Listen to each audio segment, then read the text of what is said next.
Hello, welcome to another CHEM271 tutorial review lecture.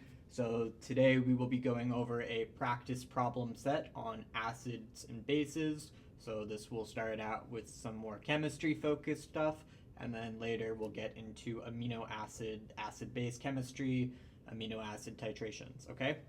So let's first review the basics before we go anywhere. So the two ways that you can write the dissociation of an acid are as follows. So HA, this represents our acid. So an acid has a proton that it is able to lose. So in this case, when it loses the proton, or the H+, what's left is A-. This is the conjugate base.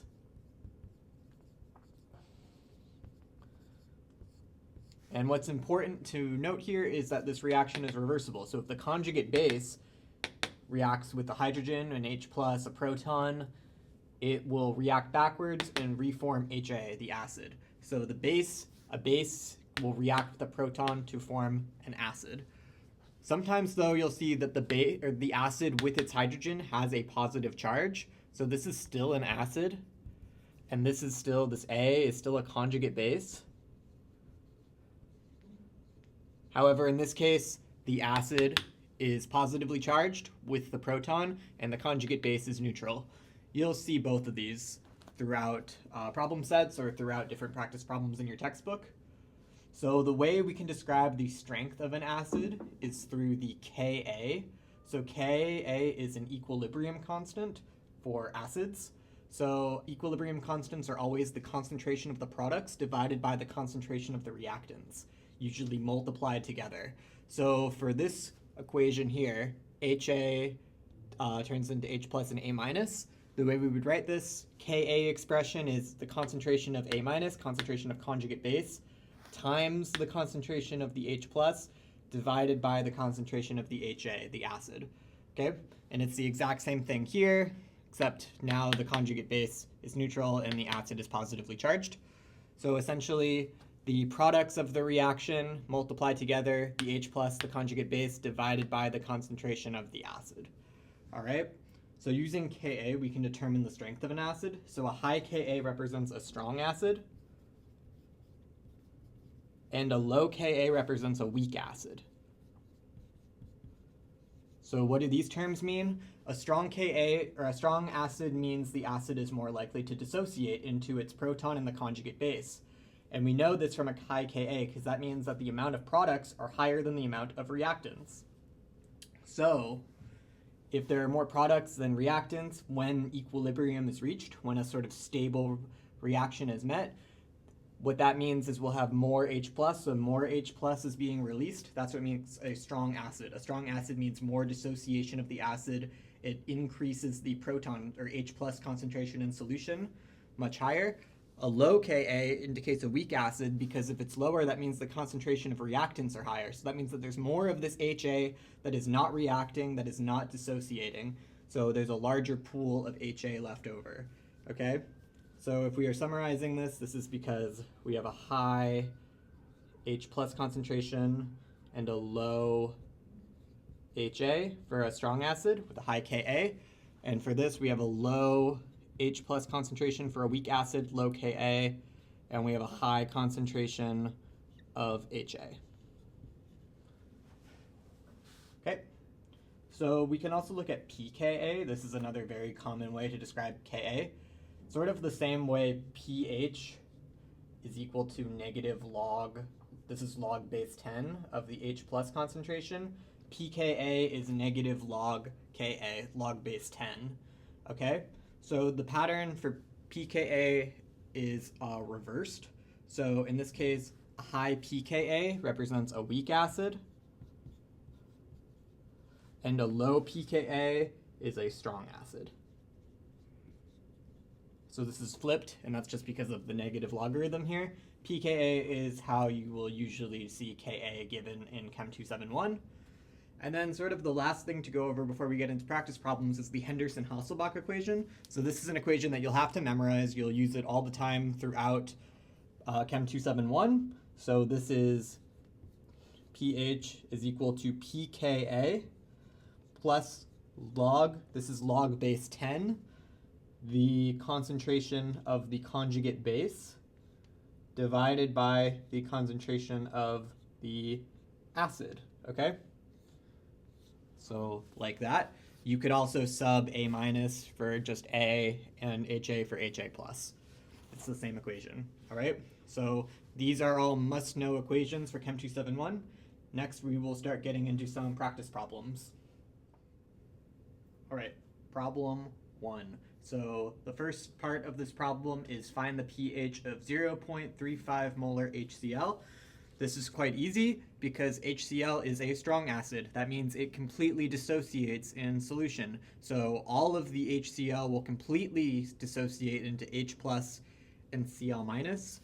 So because of that, we don't have to worry about an equilibrium at all, and this makes the problem very easy. So we can just use pH equals negative log H plus concentration, right?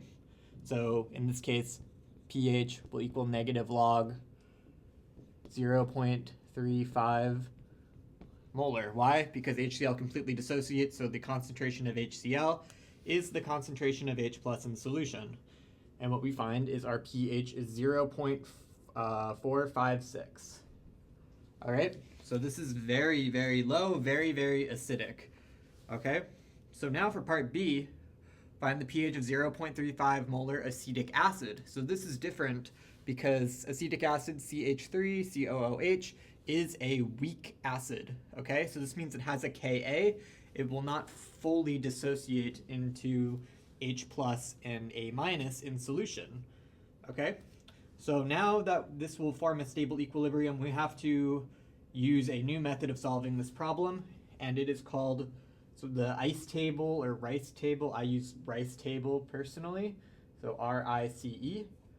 So what do these stand for? This is reaction, this is initial, this is change, and this is equilibrium.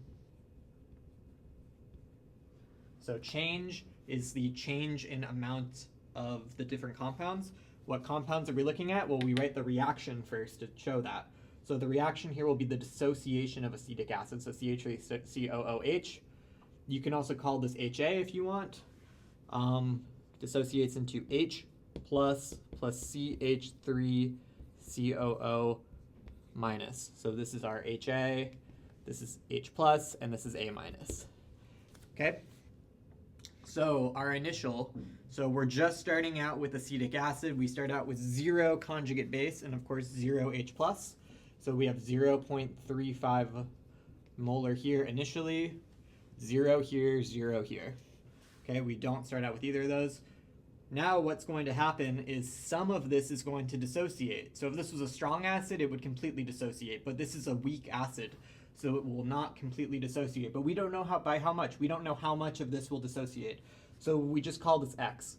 We're going to say some amount X of this 0.35 molar is going to dissociate, and it will leave solution. And for every 1 mole of CH3COOH that dissociates, that reacts, we will get 1 molar of each of these. So whatever amount of this leaves solution, we will get the same amount of this and the same amount of this.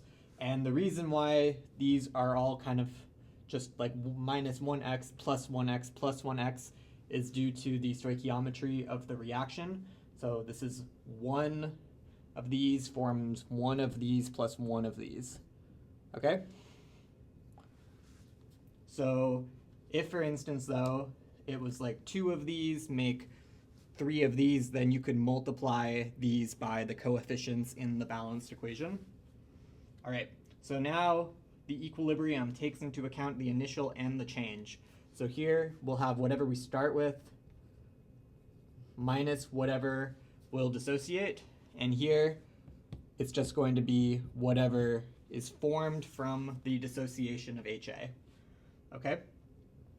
So now we can take into account the small x approximation. So essentially this is such a weak acid that we know that this will dissociate so little that the change in concentration from 0.35 molar is pretty much negligible. So because of this, we're just going to say that this is equal to 0.35 molar because the change in this concentration is going to be so small, it's going to be less than 5%. That's the rule. If you want, you can keep this term, but that means you have to solve a quadratic, which makes this problem much harder. So we're not going to do that. We're going to just use the approximation. So now we can plug in the equilibrium terms into our Ka expression. So K equals H plus A minus over HA, right?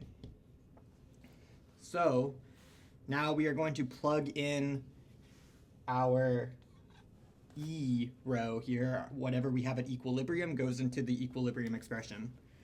So in this case, this will be equal to x times x divided by 0.35 molar. You could do 0.35 molar minus x, but because x is so small relative to 0.35, it really won't change the answer much. So we're going to keep it as that. And we can simplify this further to x squared over 0.35 molar. All right. So now we can solve this.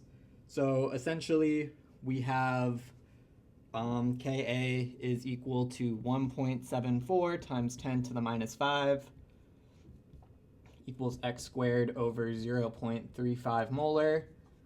So now we can multiply 0.35 up here and take the square root. So we get x is equal to 1.74 times 10 to the minus 5. And equilibrium constants don't have units, by the way, so you don't need to include a unit here. But you do need to include a unit here, 0.35 molar. Okay? And then we take the square root of all this. And what we get from this is that x is equal to 2.46 times 10 to the minus 3, and this is equal to our H plus concentration. So, that's better. All right, so now that we have our H plus concentration, we can now plug that into the pH equation, right? So back into our pH equation, we get pH is equal to negative log 2.46 times 10 to the minus 3, and this is in molar. And when we do that, we get our pH is equal to 2.6. So you can see because acetic acid is a weaker base, the pH is less acidic than it is if we add a strong acid. All right? So that is just one type of acid-base problem that you could expect, where you're just given an amount of acid that you put in directly and you want to find the pH of solution. That is how you solve this type of problem. All right. Next problem, this is a two-part problem. The first part is very, very similar to what we just did. So we have to find the pH of 1 molar NH4 plus Cl minus. So NH4 plus is our HA plus. So it's an acid, but it has a positive charge. And this is our A. This is our conjugate base. It does not have a negative charge, right? That's the second type that we saw earlier. All right. So this is a very similar problem. So I made a Rice table. Here's our reaction. NH4 plus dissociates into H plus NH3. Okay, so our initial is 1 molar, right? So 0, 0. We're going to lose an X, gain an X. It's exactly the same as last time. And then 1 molar XX using the small x approximation for that. All right. So we know, again, that Ka will be equal to x squared over 1 molar. So we know that x is going to be equal to the square root of 1 molar times Ka. Exactly the same as last time. Okay? So we know that x is going to be equal to the square root 1 molar times our Ka is 5.26 times 10 to the minus 10. So we get x is equal to 2.4 times 10 to the minus 5, which this is equal to the concentration of H+. All right, so pH, we know, is equal to negative log 2.4 times 10 to the minus 5, 10 to the minus 5. All right, and this gets us a pH of 4.6. All right, that's the first part of the problem. Now getting into the second part of the problem that is much more difficult. So now we are adding 10 ml of 1 molar NaOH to just 40 ml of the solution that we just saw. So to 40 ml of the NH4 solution. This is still 1 molar here, okay? So the first thing that we need to do is calculate moles of each compound before we add NaOH. So we're adding 10 ml of NaOH to this. So what's going to happen is the OH, right? This is OH minus. This is going to react with the NH4 plus, and this reaction is going to go to completion, right? So what that means is this will fully react, and thus we need to do stoichiometry. And we can't do stoichiometry with concentrations because the volume is changing, right? We're adding 10 ml to 40 ml. So the concentrations are going to change from the beginning to the end of this. So essentially we need to use moles because those will stay constant with the changing volume. All right, so the first thing we need to do is calculate moles. What we're not going to calculate moles of in this case is going to be H plus and NH3, because as we see here, if we're only having this concentration, that's so small, that's basically going to be 0. So we're just going to say that that's fairly negligible and that we're just starting out with the NH4. All right. So we have 1 molar of NH4 in 40 ml. So what we're going to do, 40 ml is 0.04 liters.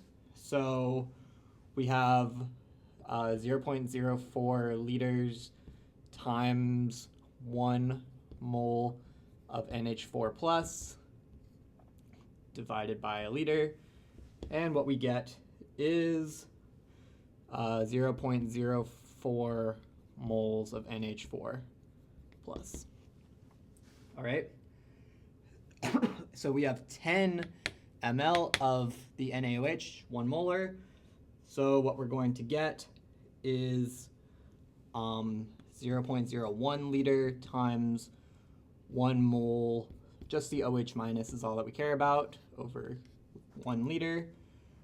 And what we'll get is 0.01 mole of OH minus. All right, now we can do step 2. So now we're going to add the NaOH, and to do this, we need to do stoichiometry in moles.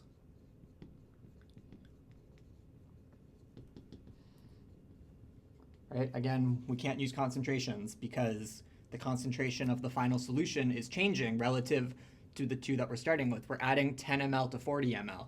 Thus, we need to know moles for this, okay? However, we can still do a rice table here, like normal. We're just using a different reaction. So NH4 plus is going to react with OH minus. So what's going to happen is this OH minus is going to take an H plus from the NH4. This is going to go to completion. We're not using an equilibrium arrow here. We're using a regular arrow. And this is going to form NH3 plus water. So now the water here is a liquid. So the concentration of that doesn't matter because it's the liquid, it's the solvent, it doesn't have a concentration. All right, so now we can enter in our initial moles. So 0.04 mole, 0.01 mole, and then we said we're starting out with 0 of this because the amount is so small, so negligible, it doesn't matter. So 0 mole. And this does not matter, right? The H2O, it's a liquid, It doesn't have a concentration. So, yep. So now we have to figure out what is going to be the change. So the change here, we have a limiting reactant. So these are reacting in a 1-to-1 stoichiometry. So if we have two reactants, they can only react as much as the amount of the reactant that we have the least of. In this case, we have the least of the OH minus. So all of this OH minus will be used up, but we'll still have some NH4 plus left over. So thus, because this is smaller, we take away this quantity from everything on this side. So these are both going to go down by 0.01 mole. They react in a 1-to-1 ratio. So if we lose one part of this, we lose one part of this. And if we lose one of this and one of this, we gain one of this, right? So if we're gaining one part of this, plus 0.01 mole. Okay, so these both decrease by the same amount. This increases by the same amount because these are all 1 in the balanced equation. 1 mole plus 1 mole produces 1 mole. Okay, so what we get at the end of this is 0.03 mole, 0, and 0.01 mole. Okay, so now that we have this, we can do part 3, which is using the Henderson-Hasselbalch equation to calculate pH. So the Henderson-Hasselbalch equation is pH equals pKa plus log concentration of A minus over concentration of HA, or in this case HA plus over just A over HA plus in this case. So now what we can do, so the thing is here with these concentrations, the final volume of the solution is going to be constant for both of these things. So we can put in the final volume, but it's actually just going to cancel. So I'll show what I mean. So pH is equal to pKa. So this is our Ka here. So I didn't put it up earlier, but pKa is going to be 9.25. And that is because this is equal to negative log of our Ka over there, 5.26 times 10 to the minus 10. Pick up, sort of. It says, so equals negative log 5.26 times 10 to the minus 10. Okay, so pH is equal to pKa 9.25 plus log base 10 of the concentration of A, so our conjugate base, that's 0.01 mole. If we're putting it over our final volume, this is 0.05 liters, and then this is all over HA plus, so 0.03 mole.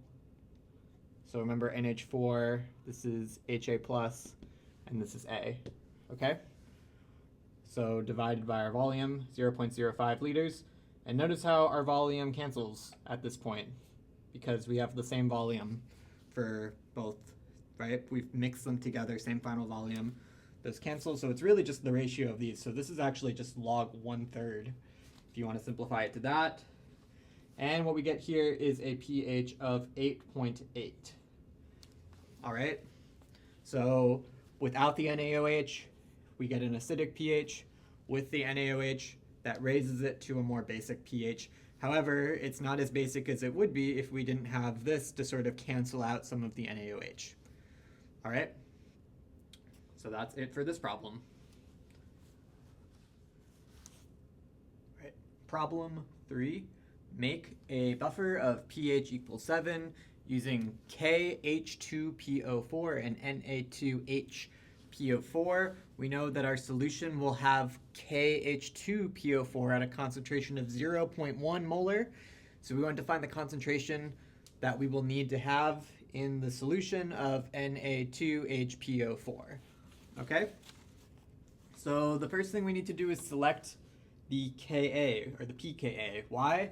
This is because phosphoric acid is actually a triprotic acid. So phosphoric acid is H3PO4, right? So there's 3 protons on here that can come off individually in 3 different reactions. So the first reaction is H3PO4. H2PO4 minus plus H plus. So this here is the conjugate base. However, this conjugate base can then also be an acid. So H2PO4 minus can convert into HPO4 minus 2 plus another H plus. And then this still has one proton left, so this can still be an acid. So HPO4 minus 2 can convert into PO4 minus 3 plus H plus.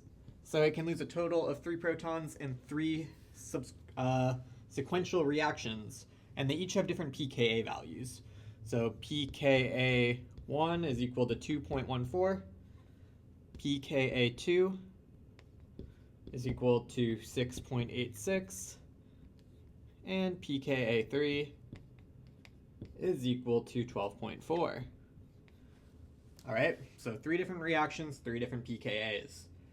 So we need to find the reaction that involves these 2 things. So here, this is actually HPO4 minus 1, and this is H2PO4 over here, HPO4 minus 2, right? So the reaction that will use both of these is this reaction here, which means this is our pKa of choice for this problem, 6.86. All right? So basically what this problem gives us is this is going to be our HA, and this is going to be our A minus. All right? So in this case, this here is our HA. So we have the concentration of HA known. We need to know the concentration of A minus. So we can simplify our problem to that, right? So we know concentration of HA is equal to 0.01. Concentration of A minus is unknown. And we know that our pKa is equal to 6.86. So now that we have this, our problem becomes much more simplistic, right? So to solve this, we can just use the Henderson-Hasselbalch equation. We also know that pH is equal to 7, so we have 3 of the 4 variables in the Henderson-Hasselbalch equation. We just have to solve for 1. So pH is equal to pKa plus log A minus over HA, right? So we can now solve for A minus. So in order to do this, we get pH minus pKa is equal to log A minus over HA.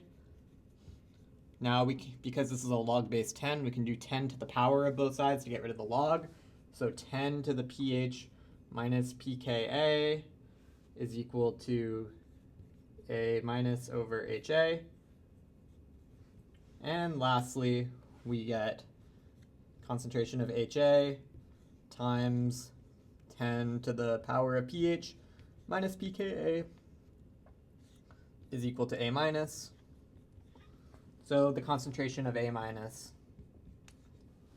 here is going to be 0.1 molar times 10 to the 7 minus 6.86. If we put this expression into our calculator, what do we get? We get 0.14 molar. So you would need to add in enough of the Na2HPO4 such that the final concentration of that in your solution is 0.14 molar in order to get a pH 7 with this concentration of KH2PO4. All right, so there's a part 2 to this problem still, so it's A. So next, part B.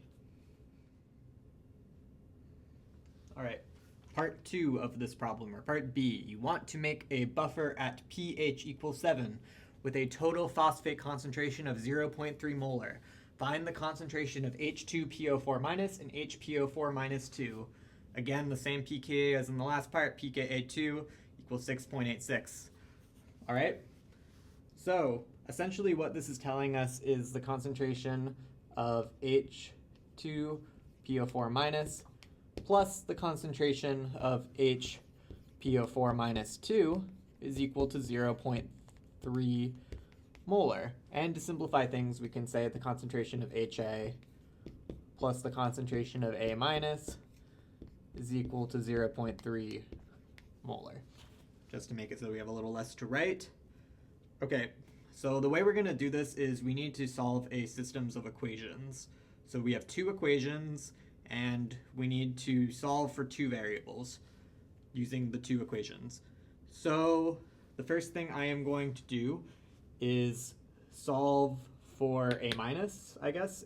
You can do this in many different ways. There isn't one right best way to do this. So A minus is equal to 0.3 molar minus HA. Okay? So where is the other equation for the systems of equations? Well, it's the Henderson-Hasselbalch equation, right? So we get pH equals pKa plus A minus over HA, right? Okay. And now what we can do is we have A minus here, so we already solved for A minus, so now we can plug into this equation here. So what this gives us, so essentially I'm going to put 0.3 molar minus HA equal in place of A minus in this Henderson-Hasselbalch equation. So what this is going to give us is pH is equal to pKa plus the log of 0.3 molar minus the concentration of HA over the concentration of HA. Right? So now we can solve this because we know pH and we know pKa. So we can kind of just simplify this a bit. So pH minus pKa, and then we can remove the log by doing 10 to the power of. So like we did on one of the last problems, 10 to the power of pH minus pKa is equal to 0.3 molar minus HA all over HA. And we can solve for this. So this is 10 to the 7 minus 6.86, which is equal to 1.38. So we get 1.38 is equal to 0.3 molar minus HA all over HA. Okay? So now we can multiply HA up here, and then we get 1.38 HA equals 0.3 molar minus HA. Add an HA to both sides, 2.38 HA equals 0.3 molar. Now we can get HA from this. So we get HA is equal to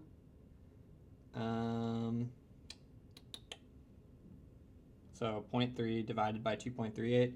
This is 0.126 molar.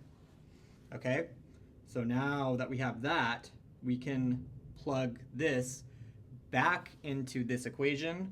So we are going to go essentially plug this all the way back up into this equation, right?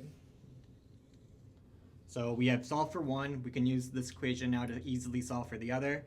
So concentration of A minus is equal to 0.3 molar minus 0.126 molar, which is equal to 0.174 molar. Okay?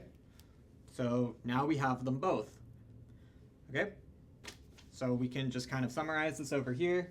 So we have concentration of HA, which is equal to the concentration of H2PO4 minus is equal to 0.126 molar. Okay, and the concentration of A minus, which is equal to the concentration of HPO4 minus 2, is equal to 0.174 molar. And that is our answer. Now we can sort of think about, does this make sense? So we know our pH is 7 and our pKa is 6.86. So we know that the pH is slightly more acidic than our pKa. If it is slightly more acidic, it's slightly more basic, because the pH is higher than the pKa, so it's slightly more basic. So if it's slightly more basic, what does that mean? It means we have more conjugate base than we do acid. So if we have more conjugate base than we do acid, the pH will be more basic than the pKa, which it is. Okay? And that will be it for that problem. This is a fairly common type of problem you can expect to get on an exam as well. All right, this is question 4 of the acid-base set. So this question is asking us to find all pKa's for histidine and to calculate the PI, or the isoelectric point. All right, so I already drew out all of the forms of histidine. However, I'm going to we're first going to talk about this titration curve here. So this is what's originally given in the problem. I drew all that just to save a little bit of time. So essentially what we're looking for in a titration curve is these spots where it is flat. So using a different color, these 3 spots here where it's flat, and there are also these spots here. So let's talk real quick about what's going on these axes. So this axis is pH, and this axis is moles of OH added per mole of histidine. So moles of OH added. So here, the OH, what that's going to do is it's going to take away protons. It will deprotonate. And as we saw earlier, it happens in a 1-to-1 stoichiometric ratio. So whenever we add in a full mole of OH, that means we have fully deprotonated one of the 3 protons. So histidine has 3 protons that are available. And we can tell that because it has 3 of these sort of buffering regions here. So these here are called equivalence points. So the equivalence points happen when you have added 1 mole of OH per mole of histidine. So we have 3 of these. So these 3 are equivalence points. And these indicate that you have fully removed one of the protons, okay? However, this right here, this is called the 1/2 equivalence point.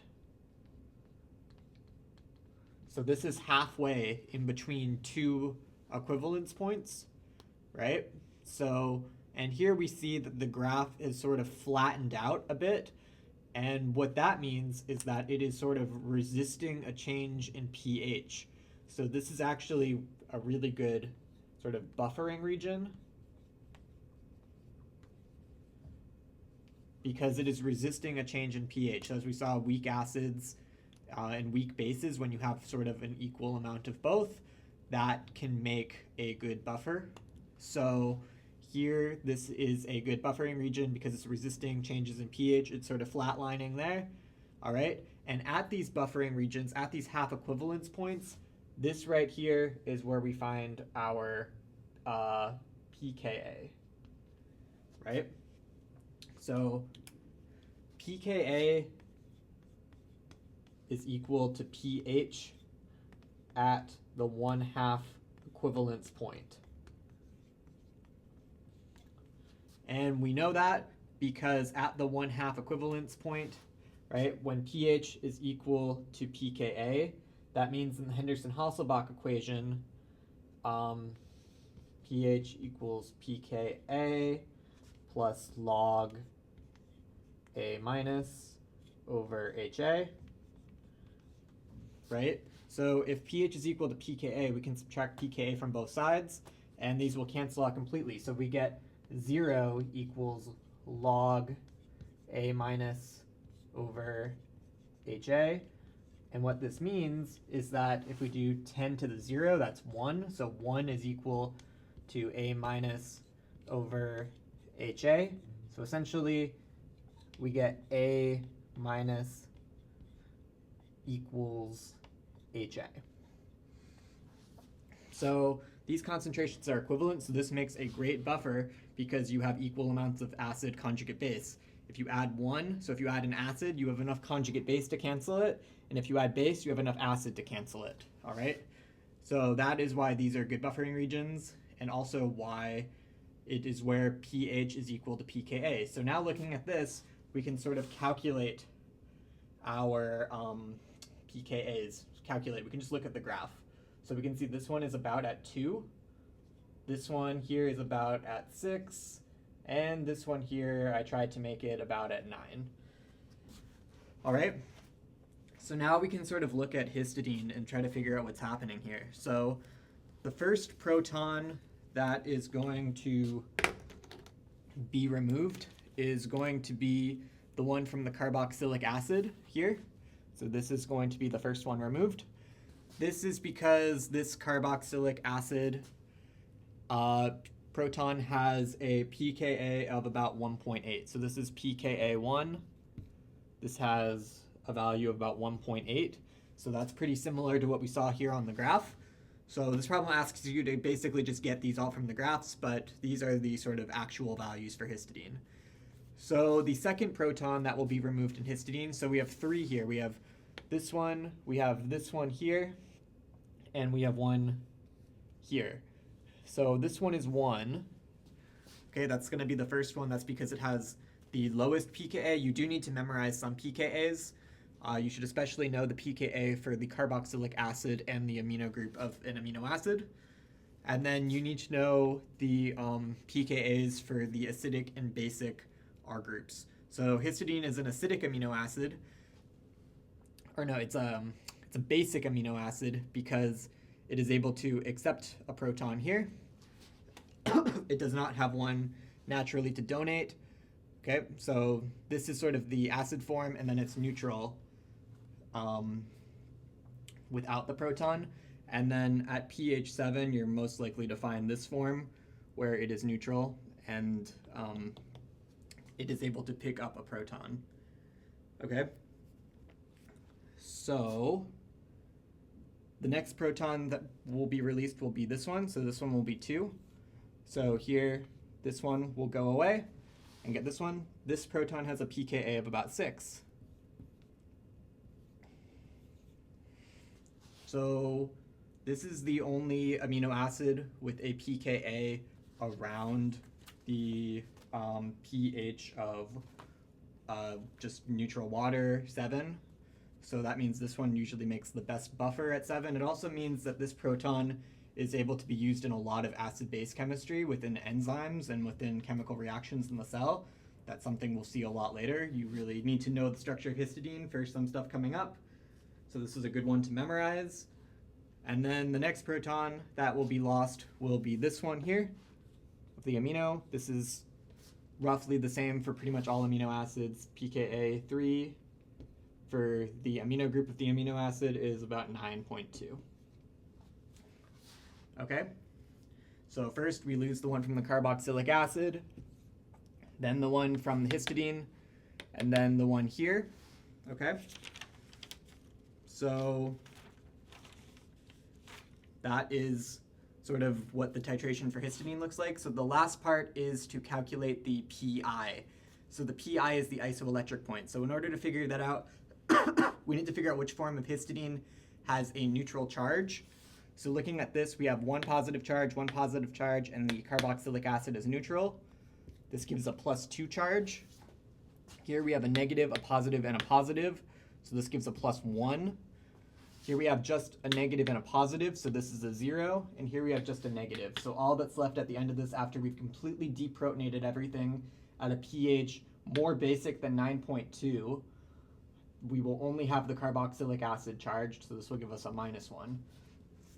So this is the form that we sort of want to be the dominant form of histidine if we want to find where the isoelectric point is. So Pi is pH when amino acid has charge equals 0, right? So the pH where this form here with a charge of 0 predominates. So this will have to be somewhere in between pKa2 and pKa3. So we know in between pKa2 and pKa3 here is at this point. So at this point, what we will see is we will see this form starting to get deprotonated. So this proton will be lost, giving us this form. And at this pH, this form here will start to get protonated. So this NH2 here will be protonated to make NH3. All right?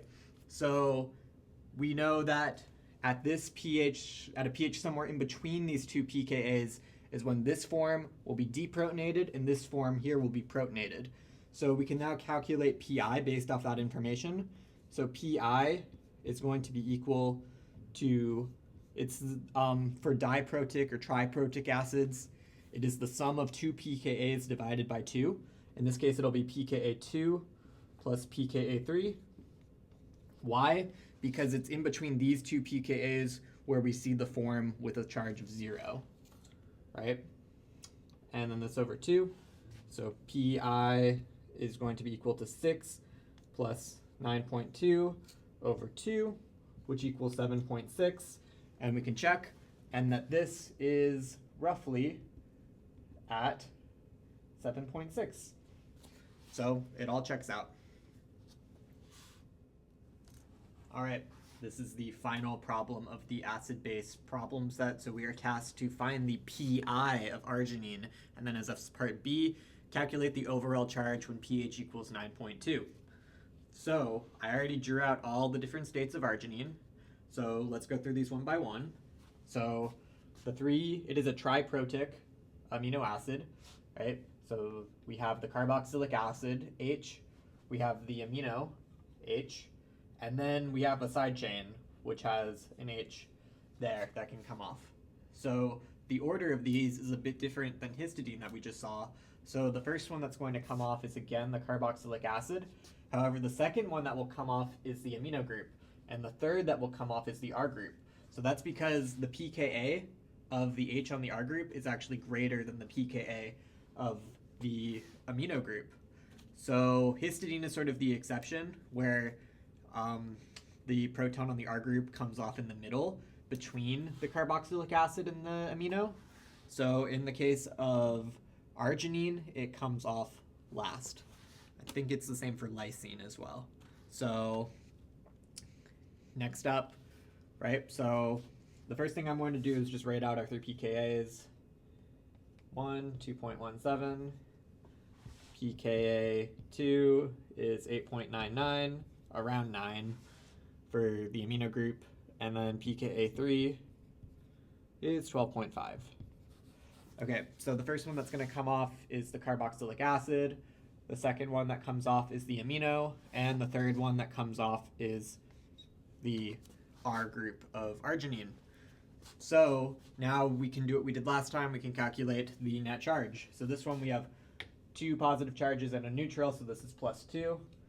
Here we have a positive, a negative, and a positive. So 2 positives and a negative, this is +1. Here we have a negative and a positive, this is 0. And here we have just a negative, so this is -1. So again, we have to find the pH where this form here predominates, the one with a charge of 0. And in order to do that, we just use the same equation as last time. We're going to use pKa2, pKa3. So Pi is equal to pKa2 plus pKa3 all over 2, which is equal to 8.99 plus 12.5 over 2, which is equal to 10.7. That makes sense. That is in between the two.